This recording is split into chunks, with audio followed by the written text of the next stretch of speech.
Continue with some more equations.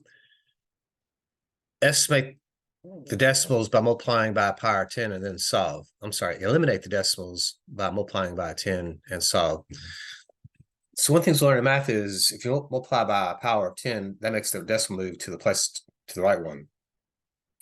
So if you notice that if I multiply by 10, the decimal is going to move to the right one on these two, and it's going to move to the right one on that. And also, when I do that, there will no longer be any decimals. They will all be whole numbers at that point.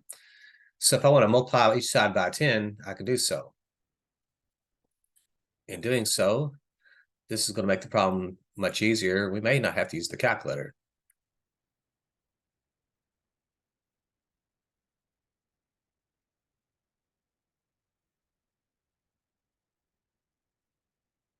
So each side by a 10.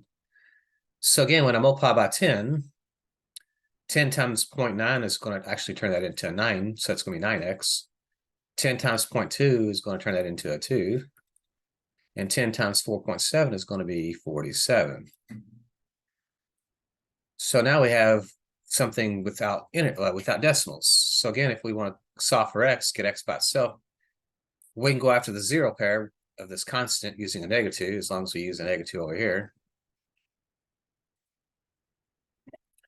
This is going to give me then 9x, because the 2 and negative will zero out, and 47 lose 2 would be 45.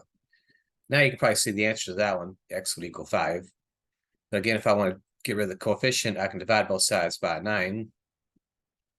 And therefore, x would equal 45 divided by 9, which would be 5. And again, you can use your calculator for that if you need to verify it. So that's going to be your solution for question 12. So question 13, use the distance formula, which is distance equals rate times time.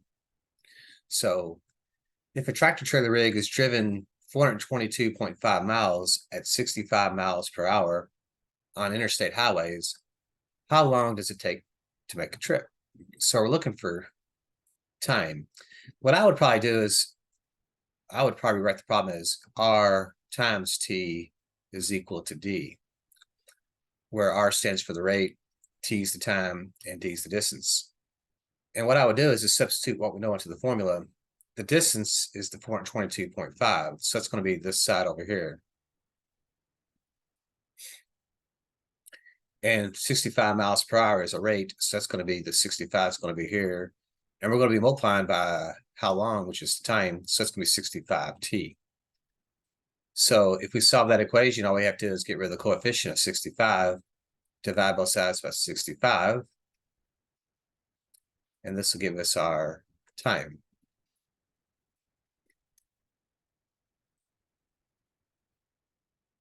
So 422.5 divided by 65 would be 6.5 hours.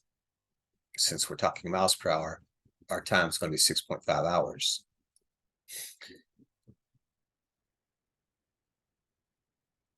So looking at question 14, this moves us into section 8.2. So this is where you get into the proportion math. So find the unknown number n. So they want us to solve for n. Remember, an equation that each side can be represented as a fraction, also called a ratio, is called a proportion. Many real-world situations are said to be proportional, so this problem-solving strategy can be applied. So when two fractions are equal, they are said to be proportional, which also means their cross products must be equal. So this allows us a strategy which we call cross multiplying. So remember, if I give you 2 over 7 and I have a 4 over 14, I can verify these are true, because if they're true, then the cross products have to be equal. So 14 times 2 must equal 7 times 4. If they're not equal, then it's not a true proportion. So notice how 28 does equal 28, so it does check out. So that's just kind of an example. So for this problem right here, what we're asking then is, 2 times 5 has to equal the same thing as 10 times n. So I like to keep the variable on the left side. So 10 times n over here, and 2 times 5 would be, 2 times 15. 2 times 15 would be actually a 30. So 10 times what number is 30, and that would have to be a 3. So if I divide both sides by 10, I would get 3 as a solution there. So that gets us moving into proportional math.